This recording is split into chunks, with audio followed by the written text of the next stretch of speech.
Okay, sa baba, click natin account. Scroll down, hanapin yung my wallet. And then click recharge wallet. Under payment method, meron tayong option dyan, Peso, GCash Peso, Paygo, and V5 Pay. Type natin yung desired amount. And then click natin V5 Pay. Tapos click natin confirm sa baba. Wait lang natin mag-generate ng QR code. Ayan, may QR code na. Click natin more. Diyan makikita natin ang mga online banking and e-wallets kung saan ang QR generated code ay doon natin i-process. Click natin arrow back and then click natin save to album yung ating QR code. Screenshot lang natin yan and then crop. Click save to photos. Ngayon open na natin yung online banking apps na ginagamit mo. Click natin transfer and then transfer via QR code. Tapos click natin upload QR code instead.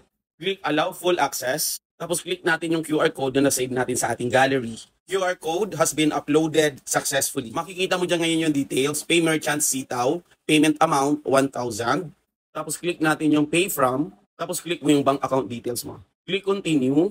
Are these details correct? Review natin yung details and then click confirm. Payment was successful. Tapos ngayon punta na tayo kay Sitaw Apps para i-confirm natin kung pumasok. Click natin accounts. Click my wallet. Ayan po sa wallet recharge history, pumasok yung ating 1,000 pesos. Real time po siya, automatic, pasok ka agad sa ating wallet. Yan lang po. Thank you so much.